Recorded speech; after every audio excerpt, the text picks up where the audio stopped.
Si l'Ukraine a prouvé une chose pendant sa guerre avec la Russie, c'est qu'elle frappe sans relâche les cibles vulnérables, jusqu'à ce que la Russie ne puisse plus utiliser ses ressources. En ce moment, Novorossiysk est aussi vulnérable que possible. Déjà victime d'une frappe dévastatrice il y a environ un mois, ce port clé de la mer Noire est de nouveau englouti par une énorme boule de feu.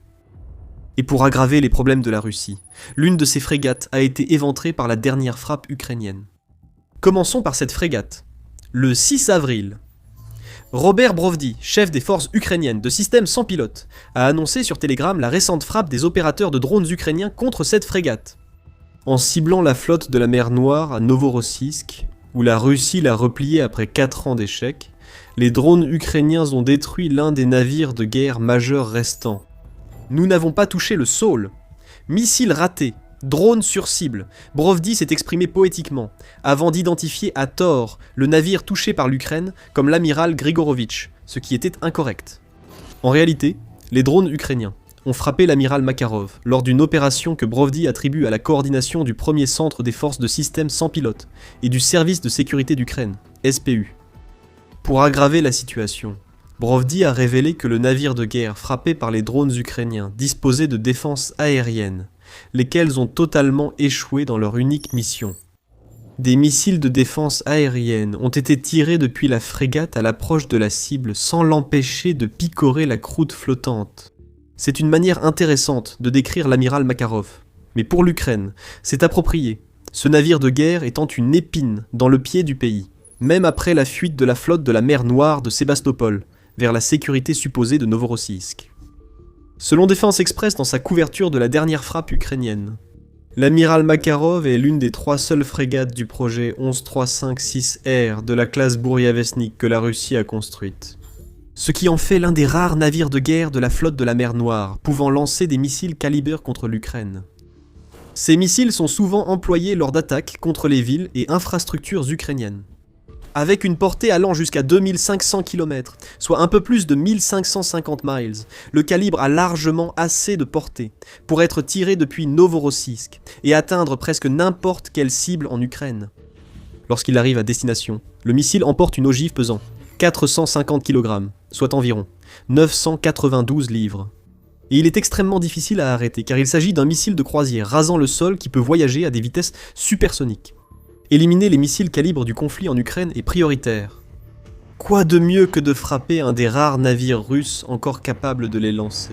Défense Express indique que l'amiral Makarov était le dernier navire de guerre opérationnel en mer Noire à pouvoir lancer des missiles de croisière calibre.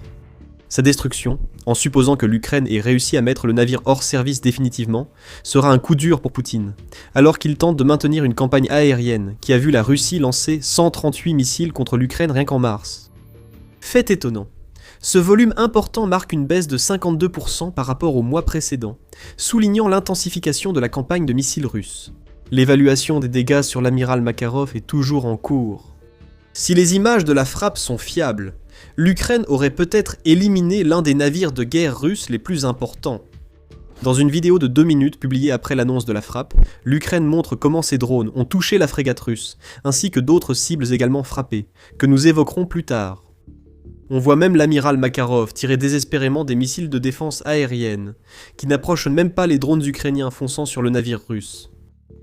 La vidéo donne aussi quelques indices sur les types précis de drones utilisés par l'Ukraine lors de l'attaque. Il semble que le drone ukrainien transporte une ogive de taille importante, ce qui place le FP1 et le FP2 en lice comme étant les drones privilégiés. Le FP1 paraît le plus probable, car la distance à parcourir pour que les drones ukrainiens atteignent Novorossiysk rend le FP2 peu plausible.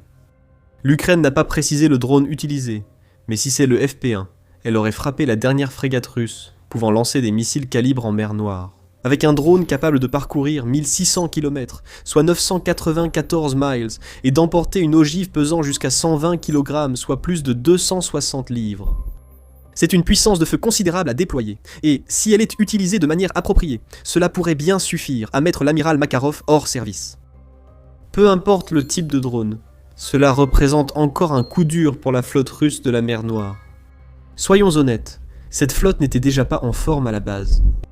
Quand Poutine a envahi l'Ukraine, la flotte de la mer Noire devait être le principal atout russe. L'Ukraine n'avait pas vraiment de marine à proprement parler. Quelques patrouilleurs et navires anti-mines ne suffiraient pas face aux porte-missiles et autres bâtiments de guerre russes. La Russie pourrait frapper l'Ukraine à sa guise avec ses navires. Elle pourrait contrôler la mer Noire, stopper les exportations de céréales d'Ukraine, privant Kiev de milliards de dollars pour la guerre, et ouvrir un passage sécurisé pour débarquer des soldats sur le territoire continental ukrainien depuis la Crimée annexée. Du moins, c'était le plan. Cela ne s'est pas bien passé. Plus de 4 ans après le début de la guerre, la Russie est aussi loin que possible de dominer la mer Noire. L'Ukraine a montré qu'une utilisation ingénieuse de missiles et de drones, devenus bien plus dangereux pendant la guerre, suffisait à stopper la flotte russe autrefois redoutée. Désormais confinée à Novorossiysk en mer Noire, cette flotte est devenue une cible facile, contrainte d'attendre en espérant échapper à la dernière frappe ukrainienne. Plus d'un tiers de la flotte de la mer Noire a été détruit par un pays sans véritable marine. L'amiral Makarov ne fera qu'aggraver ces chiffres. Si la dernière attaque ukrainienne a bien neutralisé le navire, la Russie a maintes fois démontré son incapacité à contrer les tactiques asymétriques que l'Ukraine peut désormais utiliser contre la flotte de la mer Noire. L'impact de cette flotte sur les exportations ukrainiennes est négligeable. L'Ukraine a repoussé les navires de guerre russes loin de ses routes d'exportation. Comme on l'a vu avec la frappe contre l'amiral Makarov, l'Ukraine cible désormais les rares navires de la flotte de la mer Noire capables de frapper l'Ukraine à distance. Les croiseurs lance-missiles et les frégates capables de tirer des missiles calibre font partie de ces navires de guerre. Si l'Ukraine les neutralise, la flotte de la mer Noire passera du statut d'embarras pour la Russie à celui d'acteur sans importance dans la guerre en Ukraine. Mais alors que l'amiral Makarov brûle, la situation en mer Noire s'est encore aggravée. Derrière les frappes contre les navires, l'Ukraine a créé un problème encore plus important pour la Russie. Un problème qui causait déjà de grandes difficultés à l'industrie pétrolière russe, et qui ne fera qu'empirer avec l'autre cible en mer Noire, annoncée par Brovly, dans sa déclaration du 6 avril. Avant d'aborder le sujet, une parenthèse. Vous regardez The Military Show. Si vous n'êtes pas abonné, c'est le moment d'appuyer sur le bouton. La perte de l'amiral Makarov était majeure pour la flotte de la mer Noire. Plus importante pour la Russie est la plateforme pétrolière Sivash en mer Noire, également frappée par les forces ukrainiennes dédiées au système sans pilote avec l'aide de la marine ukrainienne. Les patrouilleurs ukrainiens, que la flotte de la mer Noire russe aurait dû éliminer, prouvent à nouveau leur utilité, même si les principaux dégâts viennent des drones. Dans ses rapports sur la frappe de l'Ukraine, le Kiev Post indique que la vidéocité change à mi-parcours, passant de la présentation de la frappe contre l'amiral Makarov. Elle met ensuite en avant la façon dont les drones ukrainiens ont mené des frappes primaires et secondaires contre la plateforme pétrolière Sivash. Ces images montrent que cette plateforme pétrolière est à la fois une cible militaire et un objectif pour l'Ukraine afin de nuire à l'industrie pétrolière russe. La vidéo montre comment la Russie a transformé la plateforme en site pour ses radars de défense aérienne. Ce sont ces cibles que l'Ukraine visait lors de cette frappe, et elle les a touchées à plusieurs reprises. Les images sont prises depuis les drones lors de leur crash sur la plateforme Sivash. On distingue aussi brièvement de possibles petites embarcations ou navires sans équipage dans la vidéo. La seconde option semble plus probable, suggérant que l'Ukraine a envoyé ses drones maritimes vers la plateforme de forage, qui ont ensuite lancé des drones FPV contre les radars de défense aérienne de la plateforme. Nous savons que l'Ukraine a cette capacité.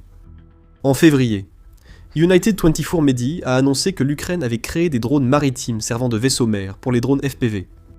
Le drone maritime transporte les drones FPV là où ils doivent aller, couvrant ainsi de grandes distances que les drones FPV ne peuvent pas parcourir seuls. Ensuite, il lance les FPV.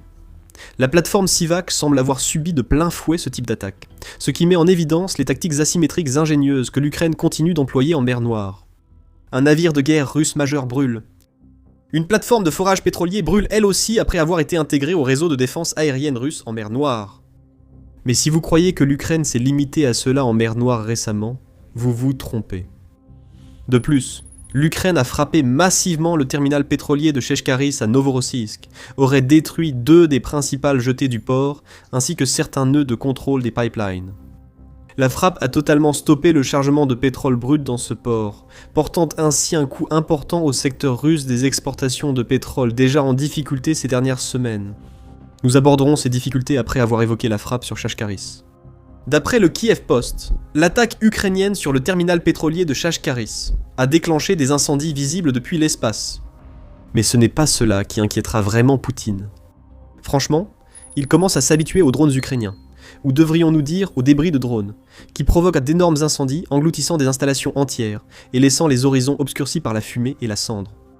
Non, ce qui inquiétera vraiment le dirigeant russe, c'est que l'Ukraine a visé un terminal pétrolier qui, selon certains rapports, traite entre 25 et 35% des exportations de pétrole brut de la Russie, y compris le brut provenant de l'Oural, de la Sibérie et du Kazakhstan. En fonctionnement normal, Kashkaris traite 3 à 3,2 millions de tonnes de pétrole par mois. Certes, ce sont des chiffres en temps de paix, mais même pendant la guerre en Ukraine, Kashkaris représentait environ 20% des exportations totales de pétrole brut russe, selon le Kiev Post. En d'autres termes, il s'agit d'un important centre pétrolier russe. Voyons son importance avec quelques calculs en prenant 3 millions de tonnes de pétrole brut par mois comme référence.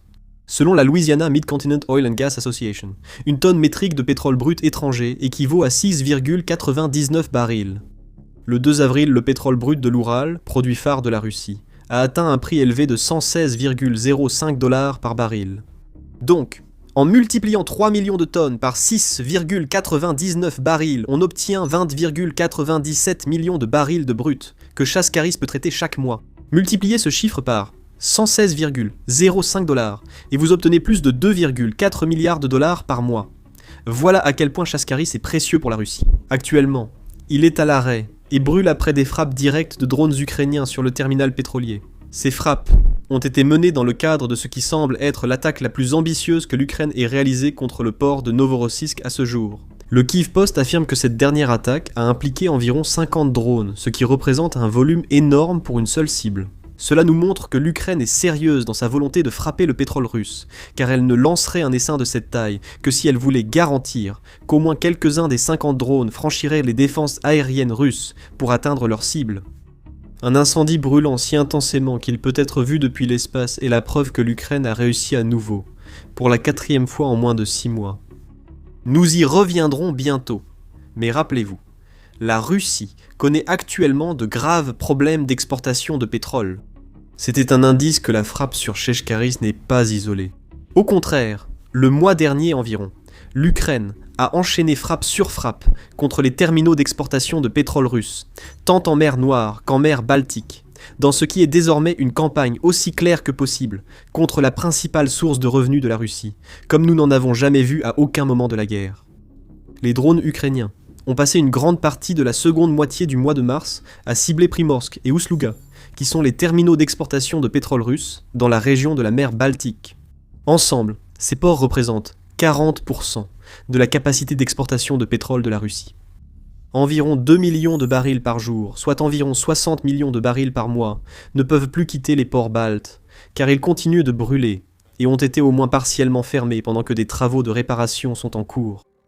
Les incendies à Ust-Luga ont été si importants qu'ils étaient visibles depuis la Finlande, rapporte le Moscow Times. Le même média a également indiqué qu'environ 50 navires étaient bloqués dans le golfe de Finlande le 25 mars, tous à cause des frappes ukrainiennes. Depuis, Primorsk et Ust-Luga ont de nouveau été frappés. L'Ukraine poursuit ses efforts pour empêcher Poutine d'utiliser les revenus du pétrole russe pour financer son invasion de l'Ukraine. Selon TVP World, les attaques répétées de l'Ukraine contre les installations pétrolières russes ont déjà coûté près d'1 milliard de dollars de revenus pétroliers, que le Kremlin espérait après la fermeture du détroit d'Ormuz près de l'Iran. La Russie avait déjà perdu 970 millions de dollars de revenus au 29 mars. L'Ukraine frappe toujours les ports russes de la Baltique et de la mer Noire, détruisant des installations pétrolières et fermant ces ports. Cela dure depuis plus d'1 mois, et avec l'attaque contre Kashkaris, l'Ukraine ne montre aucun signe de ralentissement. Le pétrole russe brûlera jusqu'à épuisement, causant des milliards de pertes à un trésor de guerre déjà vidé par une guerre coûteuse, au point que Poutine doit maintenant demander de l'aide aux oligarques pour continuer son invasion. Tel est l'objectif des frappes ukrainiennes sur les terminaux pétroliers. La destruction de frégates et de radars de défense aérienne illustre l'affaiblissement de l'armée russe par l'Ukraine. C'est avec ces frappes contre les terminaux que l'Ukraine inflige les dégâts les plus importants.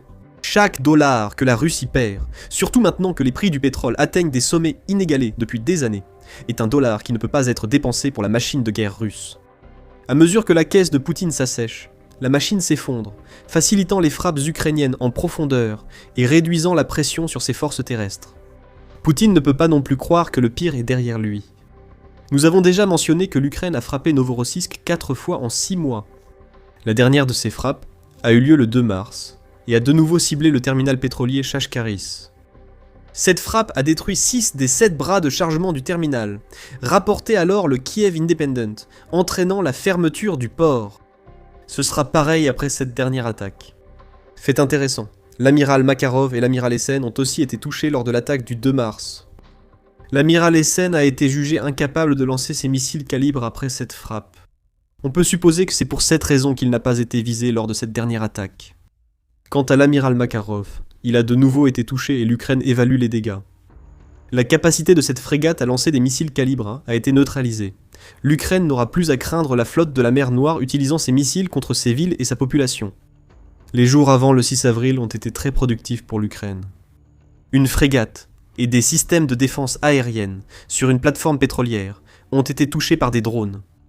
La destruction de cette dernière cible signifie qu'il existe désormais des couloirs aériens plus sûrs menant à la mer Noire, ce qui garantit presque davantage de frappes en profondeur ukrainienne dans un avenir très proche.